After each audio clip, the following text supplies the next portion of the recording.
Berikut ini adalah cerita horor panjang berlatar di pedesaan Eropa, bergaya gotik dan mencekam bayangan di Kastil Ravenstein. Warisan yang terlupakan tahun dalam 1903, seorang pemuda Inggris bernama Edmund Harrow menerima surat mengejutkan dari seorang pengacara di Jerman. Seorang kerabat jauhnya, Karl Wilhelm von Ravenstein, telah meninggal dunia, dan Edmund adalah satu-satunya ahli waris sah dari sebuah kastil kuno bernama Ravenstein yang terletak jauh di pegunungan Black Forest. Meski ragu, Edmund memutuskan untuk melakukan perjalanan ke Jerman. Ia ingin menjual kastil itu dan kembali ke kehidupannya di London.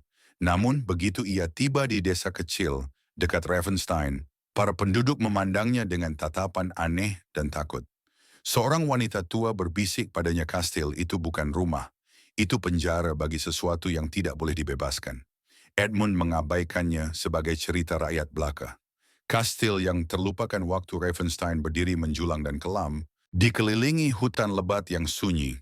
Dindingnya berlumut dan udaranya lembab serta dingin, seakan waktu tak pernah berjalan di dalamnya. Saat malam pertama, Edmund mendengar suara langkah di lorong, padahal semua pintu terkunci.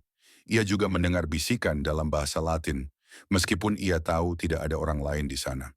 Di ruang perpustakaan, ia menemukan buku tua berjudul Tenebrae Demonium, buku kegelapan iblis.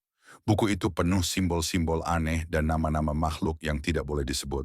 Di halaman terakhir tertulis ia dikurung di ruang bawah tanah kastil. Jangan biarkan malam ketujuh berlalu tanpa darah, atau segel akan hancur. Malam-malam, teror setiap malam, kejadian semakin aneh. Pada malam ketiga, Edmund bangun dengan luka goresan, di dadanya bentuknya seperti simbol kuno. Malam keempat, ia menemukan cermin-cermin di seluruh kastil, mulai menampilkan bayangan seseorang yang bukan dirinya. Bayangan itu lebih tinggi, lebih kurus, dan matanya hitam legam. Malam kelima, ia melihat lukisan keluarga Ravenstein berubah. Wajah Count Wilhelm perlahan menjadi tengkorak. Di latar belakang lukisan, sosok bayangan besar dengan tanduk mulai tampak samar.